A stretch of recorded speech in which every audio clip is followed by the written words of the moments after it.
தெளிவாக தெரிந்து கொள்ள முடியும்.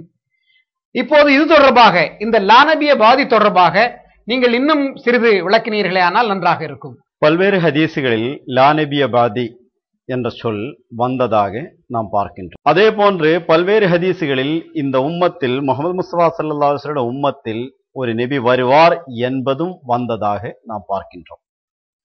அப்ப லானபிய பாதி எனக்கு பிறகு நபி இல்லை என்றும் ரசூலுல்லாஹி ஸல்லல்லாஹு அலைஹி வஸல்லம் கூறியிருக்கிறார்கள். எனக்கு பிறகு ஒரு நபி வருவார் என்றும் முஹம்மது முஸ்தபா ஸல்லல்லாஹு அலைஹி வஸல்லம் அவர்களே கூறியிருக்கின்றார்கள். அவ ரெண்டும் வெளிப்படையான நிலைமையில் முரண்பாடாக இருக்கிற மாதிரி தெரிகிறது. ஆனா இவ்வாறு வரும்போது நாம் என்ன செய்ய முடியும்? அதுக்கு முஹம்மது முஸ்தபா ஸல்லல்லாஹு அலைஹி வஸல்லமில் இருந்தே ஒரு வழிகாட்டுதல் தேட வேண்டும். பாதி எனக்கு பிறகு என்பது எதுவரைக்கு கொண்டு போகலாம்? கியாமத்து நாள் வரைக்கு பாதி எனக்கு பிறகு என்பதுதான் கொண்டு போனால் கண்டிப்பா ரசூலுல்லாஹி ஸல்லல்லாஹு அலைஹி வஸல்லம் நபியாக வருவார்கள் என்று சொன்னா அந்த நபியும் நபியாக வர முடியாது. ரசூலுல்லாவே நபியாக வருவார்கள் என்று சொன்னா அந்த நபியும் நபியாக வர முடியாது. ஆனால் முஹம்மது முஸ்தபா ஸல்லல்லாஹு அலைஹி வஸல்லம் நாம் இது கொண்டு போகும்போது பாதி என்ற அந்த வார்த்தை எனக்கு பிறகு என்பது எவ்வளவு தூரம் கொண்டு போகலாம் என்று ஒரு அறிகுறி கூறியிருக்கிறார். அது என்னவென்றால் ரசூலுல்லாஹி ஸல்லல்லாஹு அலைஹி வஸல்லம் கூறினார்கள், லைஸ பைனி வ பைனஹு நபி, எனக்கும் வரக்கூடிய மசீபின் மரியமுக்கும் இடையில் நபி இல்லை. அப்ப லா நபிய பாதி எனக்கு பிறகு நபி இல்லை. வரக்கூடிய மசீபின் மரியம் நபியுல்லா, அல்லாஹ்வுடைய நபியாய் வருவார்கள். ஆனா எனக்கும் அந்த மசீபின் மரியமுக்கும் இடையில் நபி இல்லை. இந்த மூணு ஹதீஸும் சேர்த்து நாம் படிக்கும் போது எனக்கு பிறகு நபி இல்லா எதுவரைக்கு நபியுல்லா வர்றது வரைக்கு என்று ரசூலுல்லாஹி ஸல்லல்லாஹு அலைஹி வஸல்லமே விளக்கம் அளித்திருக்கின்றார்கள். அவ எனக்கு பிறகு நபி இல்லை என்பதுக்கு எந்த நபியும் கியாமத்து வரைக்கும் இல்லை என்று சொன்னால் முஹம்மது முஸ்தபா ஸல்லல்லாஹு அலைஹி வஸல்லம் சொன்ன கூற்றுக்கு மாற்றமான கருத்து. ரசூலுல்லாவாக விளக்கியுள்ளது எனக்கு பிறகு நபி இல்லை என்பது மசீபின் மரியம் வருவது வரைக்குதான், அவருடைய வருகை வரைக்கு நபி இல்லை. அதுக்கப்புறம் மசீபு மரியம் நபியா இருப்பாரு. இதில் எந்த மாற்ற கருத்தும் கிடையாது. இதே சொல்லாமல் வரக்கூடிய மசீபின் மரியம் நபி அல்லாமே வருவாரு அல்லது பழைய நபியாக வருவாரு, இதெல்லாம் பல்வேறு மக்கள் விளக்கின்றார்கள். ஆனா முஹம்மது முஸ்தபா ஸல்லல்லாஹு அலைஹி வஸல்லம் இருந்து கிடைத்த ஒரு அறிவிப்பில் கூட, ஏதாவது ஒரு ஹதீஸில் கூட புது நபி பழைய நபி என்ற ஒரு சொல்லு நாம் பார்க்க முடியாது. நபியாக வரமாட்டார்கள் சொன்னா அப்ப எப்படி வருவார்கள்? நபியாய் அல்லாஹ் கொடுத்த அந்த அருள் எடுத்து அந்த அருள் இல்லாம வருவார்கள். அப்பேற்பட்ட ஒரு நபி வரும் என்பதும் ரசூலுல்லாஹி ஸல்லல்லாஹு அலைஹி வஸல்லம் கூற்றிலிருந்து கிடைக்காது.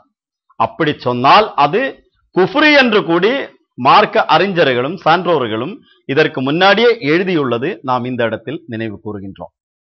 சுருக்கமா சொன்னால் முஹம்மது முஸ்தபா ஸல்லல்லாஹு அலைஹி வஸல்லம் லா நபிய பாதி என்று சொன்னதுக்கு முஹம்மது முஸ்தபா ஸல்லல்லாஹு அலைஹி வஸல்லம் போன்று அந்தஸ்தை பெற்ற அவலம் பெரிய ஒரு நபி இல்லை என்பது ஒரு அர்த்தம். இன்னொன்று, ஒரு குறிப்பிட்ட நேரத்துக்கு லா நபிய பாதி என்று சொன்னதாகவும் இதுக்கு முன்னாடியே மௌலவி சாஹிப் விளக்கிறாரு.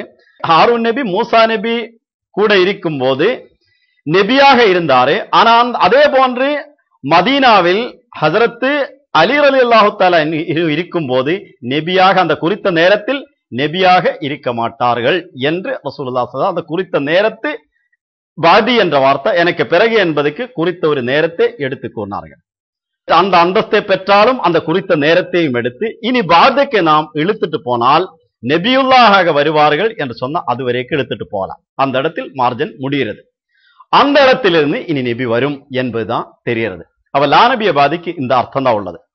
இனி குர்ஆன் அடிப்படை கூறினால் ஃபபிஐ ஹதீஸின் பாதல்லாஹி வாயாத்தியும், அல்லாஹ்வினுடைய ஆயத்துகளுக்கு பிறகு வசனங்களுக்கு பிறகு எந்த ஹதீஸை அவர் நம்புகின்றார்கள் என்று குர்ஆனே கேட்கிறது.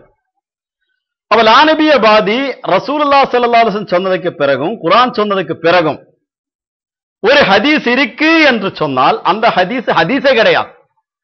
குர்ஆனுடைய கூற்றுக்கேற்ப நாம் பார்க்கும்போது ரசூலுல்லாஹ் சொன்ன ஒரு நபியாய் வருவாரே என்று சொன்னதுக்கு பிறகு நபியே இல்லைன்னு சொன்னால் அந்த ஹதீஸே கிடையாது.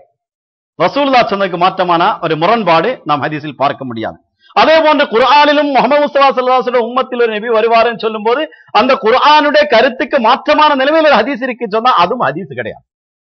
ஆனா இந்த ஆயத்தில் கூறியுள்ளது ஃபபி ஐ ஹதீஸின் பாதல்லாஹி வ ஆயாத்தி யுமினூன் சூரத்துல் ஜாசியா 7வது ஆயத்து.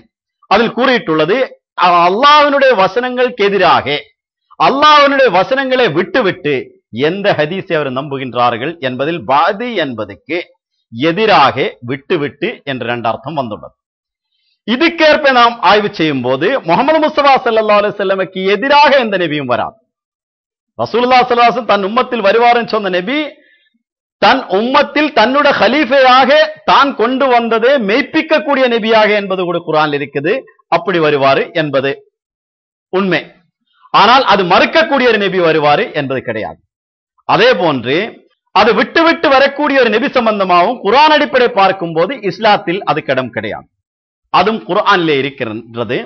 வமன் யுத்திஇல்லாஹ வர்ரசூல ஃபஉலாயிக மஅல்லதீன அன்அமல்லாஹு அலைஹிம். இத்தூதரையும் அல்லாஹ்வையும் யாரு கட்டுப்பட்டு நடப்பாரோ அவருக்கு மட்டும்தான் அல்லாஹ்விலிருந்து அருள் கிடைக்கும். அருள் பெற்ற மக்கள் கூட இருப்பார்கள். அது நபிமார்கள், சித்திகள், சுஹதாக்கள், சாலிஹீன்கள் என்பவர்கள் தான் இருப்பார்கள் என்றெல்லாம் கூறும்போது அல்லாஹ்விலிருந்து கிடைக்கக்கூடிய அருள் மிகப்பெரிய அருள் நுபுவத்து தான் என்பதும் குர்ஆனே புரிகிறது. அந்த அருள் சலாஹியத்தினுடைய அருள், சித்திகியத்தினுடைய அருள், ஷஹீது சுஹதாக்களுடைய அருள், நுபுவத்தினுடைய அருள், இது அனைத்தும் முஹம்மது முஸ்தபா ஸல்லல்லாஹு அலைஹி வஸல்லமே பின்பற்றக்கூடிய மக்களுக்கு மட்டும்தான் கிடைக்கும் என்பதும் குர்ஆனில் இருக்கிறது. அப்ப இந்த பாதினுடைய அந்த அர்த்தமும் குர்ஆனுக்கு பொருந்தக்கூடிய அர்த்தம். ரசூலுல்லாவை விட்டுவிட்டு ஒரு அருள் கிடைக்காது, ரசூலுல்லாவுக்கு எதிராகவும் ஒரு அருள் கிடைக்காது. முஹம்மது முஸ்தபா ஸல்லல்லாஹு அலைஹி வஸல்லமே முழுக்க முழுக்க பின்பற்றக்கூடிய ரசூலுல்லாவுடைய சீடராக, ரசூலுல்லாவுடைய சிஷ்யனாக, ரசூலுல்லா கொண்டு வந்த அந்த ஷரியத்தை நிலைநாட்டுவதற்காக ஒரு ஆள் வருவார் என்று முஹம்மது முஸ்தபா ஸல்லல்லாஹு அலைஹி வஸல்லம் கூறியது. அது இந்த உம்மத்தில் வரக்கூடிய ஒரு நபி சம்பந்தமாக கூறப்பட்டுள்ளது. அப்பேற்பட்ட ஒரு நபி மட்டும்தான் இங்க வர முடியும். வெளியிலிருந்து எந்த நபியும் வர முடியாது. திருக்குர்ஆனுடைய 4வது அதிகாரம் 70வது வசனத்தை எடுத்து நீங்க இங்க வச்சீங்க.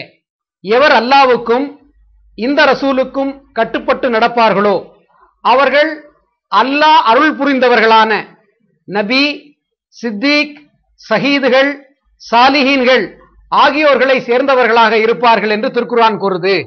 எனவே அல்லாஹ்வையும் ரசூல் ஸல்லல்லாஹு அலைஹி வஸல்லம் அவர்களையும் கட்டுப்பட்டு நடக்கக்கூடிய மக்களுக்கு அல்லாஹ் இந்த 4 பதவிகளை வழங்குவான் என்பதை இங்கு அழகான முறையில் எடுத்து சொன்னீங்க. அந்த பதவிகளிலேயே மிகப்பெரிய பதவி நுபுவத். அது ஹஜ்ரத் ரசூல் ஸல்லல்லாஹு அலைஹி வஸல்லம் அவர்களை முழுமையாக பின்பற்றி நடப்பதனால், ஹஜ்ரத் ரசூல் ஸல்லல்லாஹு அலைஹி வஸல்லம் அவர்களுக்கு முழுமையாக கட்டுப்பட்டு நடப்பதனால் அந்த பதவியை பெற முடியும் என்பதையும் நீங்க சொன்னீங்க. ஹஜ்ரத் ரசூல் ஸல்லல்லாஹு அலைஹி வஸல்லம் அவர்களுக்கு சம்பந்தம் இல்லாமல், ஹஜ்ரத் ரசூல் ஸல்லல்லாஹு அலைஹி வஸல்லம் அவர்களுக்கு தொடர்பு இல்லாமல் எந்த நுபுவத்தும் இனி கிடையாது என்பதையும் அழகான முறையிலே இங்கே விளக்கி இருக்கிறீர்கள். அஹ்மதியா முஸ்லிம் ஜமாத்தின் தோற்றுனர் அவர்களும் இதனையே எடுத்து சொன்னார்கள். அவர்கள் சொன்னார்கள், நான் ரசூல் ஸல்லல்லாஹு அலைஹி வஸல்லம் அவர்களை பின்பற்றியதனாலேயே எனக்கு இந்த பதவி கிடைத்திருக்கிறது. நான் ரசூல் ஸல்லல்லாஹு அலைஹி வஸல்லம் அவர்களை பின்பற்றாமல் இருந்திருந்தால் நான் ஒரு பொருட்டே அல்ல என்று ஹஜரத் மிர்சா குலாம் அஹ்மத் காதியானி அலைஹிஸ்ஸலாம் அவர்கள் கூறினார்கள். அதாவது ரசூல் ஸல்லல்லாஹு அலைஹி வஸல்லம் அவர்களுடைய ஒவ்வொரு அடிச்சுவட்டையும் பின்பற்றியதன் காரணமாக, ஹஜரத் ரசூல் ஸல்லல்லாஹு அலைஹி வஸல்லம் அவர்கள் மீது அளவற்ற அன்பு கொண்டதின் காரணமாக இறைவன் இந்த பதவியை எனக்கு வழங்கி இருக்கிறான் என்று ஹஜரத் மிர்சா குலாம் அஹ்மத் காதியானி அலைஹிஸ்ஸலாம் அவர்கள் கூறியிருக்கிறார்கள். எனவே இது தொடர்பாக ஹஜரத் மிர்சா குலாம் அஹ்மத் காதியானி அலைஹிஸ்ஸலாம் அவர்களுடைய வார்த்தைகளில் இருந்தே மக்களுக்கு நம்ம எடுத்து சொன்னால் மிகவும் அது நன்றாக இருக்கும். எனவே நீங்கள் அது தொடர்பாக கூறுமாறு நான் உங்களை கேட்டுக்கொள்கிறேன். அல்லாஹ்வுக்கும் இந்த ரசூல் ஸல்லல்லாஹு அலைஹி வஸல்லம் அவர்களுக்கும் யார் கட்டுப்பட்டு நடக்கின்றார்களோ அவர்களுக்குத்தான் அல்லாஹ் அந்த 4 பதவிகளை கொடுப்பதாக 4:70 அந்த வசனத்தில் குறிப்பிட்டிருக்கின்றான். இந்த வசனத்தை நாம் ஆய்வு செய்து பார்த்தோம். இந்த அடிப்படையில் ஹஜரத் மிர்சா குலாம் அஹ்மத் அலைஹி ஸலாத்து வஸலாம் அவர்களும் கூறுகின்றார்கள், நான் அல்லாஹ்வுக்கு முழுக்க முழுக்க கட்டுப்பட்டு நடக்கின்றேன். அல்லாஹ்வுக்கு அடுத்தபடியாக ஹஜரத் நபிகள் நாயகம் ஸல்லல்லாஹு அலைஹி வஸல்லம் அவர்களுக்கு முழுக்க முழுக்க கட்டுப்பட்டு நடந்தேன்.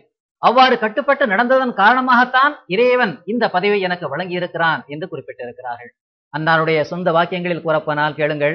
அவர்கள் கூறுகிறார்கள், अगर मेरे आमाल एक पहाड़ के बराबर भी होता और मैं हजरत सल्लल्लाहु अलैहि वसल्लम की इत्तिबा ना करता और आपकी उम्मती ना होता तो ये शर्फ मुकालिमा व मुखातिबा हरगिज हासिल नहीं कर सकता. அதாவது நான் என்னுடைய செயல்கள் மலை அளவுக்கு இருந்தாலும் நான் ஹஜ்ரத் நபிகள் நாயகம் ஸல்லல்லாஹு அலைஹி வஸல்லம் அவர்களை பின்பற்றாமல் இருந்திருந்தால், அன்னாருடைய உம்மத்தை சாராமல் இருந்திருந்தால், இறைவனோடு உரையாடக்கூடிய இந்த சிறப்பு தன்மையை நான் ஒருபோதும் பெற்றிருக்க முடியாது என்று அவர்கள் கூறுகின்றார்கள். இதைத்தான் இன்னொரு அரபி கவிதையில் குறிப்பிட்டார்கள். மன் ஃபர்ரக பைனி ஒபைனல் முஸ்தபா, அதாவது எவர் எனக்கும் ஹஜ்ரத் முகமது முஸ்தபா ஸல்லல்லாஹு அலைஹி வஸல்லம் அவர்களுக்கும் இடையில் வித்தியாசத்தை பாராட்டுவாரோ உண்மையில் அவர் என்னை புரிந்து கொள்ளவில்லை என்று கூறினார்கள். அந்த அளவுக்கு எனக்கும் ஹஜ்ரத் முகமது முஸ்தபா ஸல்லல்லாஹு அலைஹி வஸல்லம் அவர்களுக்கும் இடையில் ஒரு இணக்கம் இருக்கின்றது. அன்னாரை பின்பற்றியதன் மூலமாகத்தான் இந்த சிறப்பினை நான் பெற்றேன் என்பதை பல்வேறு கோணங்களில் அவர்கள் குறிப்பிட்டிருக்கிறார்கள். இன்னொரு இடத்தில் கூறுகின்றார்கள், அவர்கள் சொல்கிறார்கள், ஹம் ஹே ஹைரே உமம் துஜ்சே ஹி ஏ ஹைரே ரசூல் தேரே படனே சே கதம் ஆகே படாயா ஹம்னே. அதாவது ஹஜ்ரத் நபிகள் நாயகம் ஸல்லல்லாஹு அலைஹி வஸல்லம் அவர்களே, தாங்கள் முன்னேறி சென்றதன் காரணமாக நாம் முன்னேறி சென்றோம், மேலும் தங்களின் மூலமாகவே நாம் மிகச்சிறந்த சமுதாயமாக மாறினோம் என்று கூறுகின்றார்கள். ஆக அந்த அளவுக்கு தனக்கு கிடைத்த சிறப்பும் இந்த உம்மத்திற்கு கிடைத்த சிறப்பும் கூட ஹஜ்ரத் நபிகள் நாயகம் ஸல்லல்லாஹு அலைஹி வஸல்லம் அவர்கள் மூலமாகத்தான், அன்னாரை பின்பற்றியதன் மூலமாகத்தான் கிடைத்திருக்கிறது என்பதை அவர்கள் பல்வேறு கோணங்களில் பல்வேறு நூல்களில் குறிப்பிட்டிருக்கிறார்கள். எனவே இதற்கு நேர் மாற்றமாக ஏதாவது ஒரு ஆலிம் எங்களுக்கு எதிராக, இவர் உண்மையிலேயே நபிகள் நாயகம் ஸல்லல்லாஹு அலைஹி வஸல்லம் அவர்களுக்கு எதிராக ஒரு நபி என்று வாதிக்கின்றார், அல்லது அவரை விட மிக மேன்மையான ஒரு நபி என்று வாதிக்கின்றார் என்ற ஒரு தவறான கூற்றை எடுத்து வைப்பார் என்றால் நிச்சயமாக அதனை நீங்கள் நம்ப வேண்டாம் என்று கேட்டுக் கொள்கின்றோம். ஏனென்றால் அப்படிப்பட்ட ஒரு வாதத்தை ஹஜ்ரத் மிர்சா குலாம் அஹ்மத் அலைஹிஸ்ஸலாத்து வஸ்ஸலாம் அவர்கள் ஒருபோதும் வைக்கவில்லை. முழுக்க முழுக்க அன்னாரை கட்டுப்பட்டதன் காரணமாக, அன்னாரை பின்பற்றியதன் காரணமாகத்தான் இந்த பதவி எனக்கு கிடைத்தது என்று அவர்கள் கூறுகின்றார்கள்.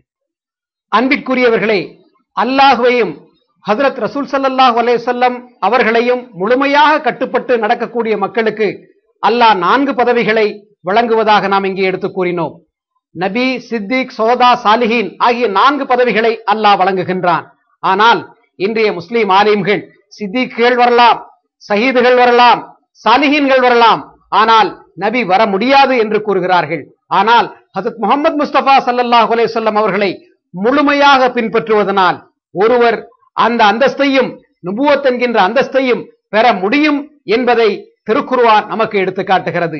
ஹஜ்ரத் மிர்சா குலாம் அஹ்மத் காதியானி அலைஹிஸ்ஸலாம் அவர்களும் ஹஜ்ரத் முஹம்மது முஸ்தபா ஸல்லல்லாஹு அலைஹி வஸல்லம் அவர்களை முழுமையாக பின்பற்றியதனாலே எனக்கு இந்த பதவி கிடைத்திருக்கிறது என்று கூறியிருக்கிறார்கள். அது மட்டுமல்ல, ஹஜ்ரத் முஹம்மது முஸ்தபா ஸல்லல்லாஹு அலைஹி வஸல்லம் அவர்களின் உண்மைக்கும் திருக்குர்ஆனின் உண்மைக்கும் நான் அல்லாஹ்விடம் உரையாடுவதே ஒரு சான்றாக இருக்கிறது என்று ஹஜ்ரத் மிர்சா குலாம் அஹ்மத் காதியானி அலைஹிஸ்ஸலாம் அவர்கள் எடுத்து காட்டியிருக்கிறார்கள். அல்லாஹ்விடம் ஒரு முழுமையான தொடர்பு வைக்க முடியும் என்று சொன்னால் அது அல்லாஹ்வையும் ஹஜ்ரத் முஹம்மது முஸ்தபா ஸல்லல்லாஹு அலைஹி வஸல்லம் அவர்களையும் திருக்குர்ஆனையும் பின்பற்றுவதனால் அது சாத்தியம் என்பதையே ஹஜ்ரத் மிர்சா குலாம் அஹ்மத் காதியானி அலைஹிஸ்ஸலாம் அவர்கள் காட்டியிருக்கிறார்கள். எனவே அன்பிற்குரியவர்களே, நீங்கள் நடுநிலையோடு இருந்து சிந்தித்து பார்த்தால், நாங்கள் கூறிய இந்த விஷயங்களை எல்லாம் நீங்கள் சிந்தித்து பார்ப்பீர்களேயானால் உண்மை நிச்சயமாக உங்களுக்கு தெரியும். இல்லாவல்ல இறைவன் அதற்குரிய வாய்ப்பை உங்கள் அனைவருக்கும் வழங்குவானாக என்று கூறி இந்த வகையில் இந்த நிகழ்ச்சியை நிறைவு செய்கிறோம். அஸ்ஸலாமு அலைக்கும் வரஹ்மத்துல்லாஹி வபரகாத்துஹு. اللهم صل على محمد وعلى آل محمد كما صليت على إبراهيم وعلى آل إبراهيم إنك حميد مجيد. اللهم بارك على محمد وعلى آل محمد كما باركت على إبراهيم وعلى آل إبراهيم إنك حميد مجيد. अहमदियत अहमदियत अहमदियत जिंदाबाद जिंदाबाद जिंदाबाद जिंदा ओ पायंदाबाद जिंदाबाद जिंदाबाद अहमदियत जिंदाबाद.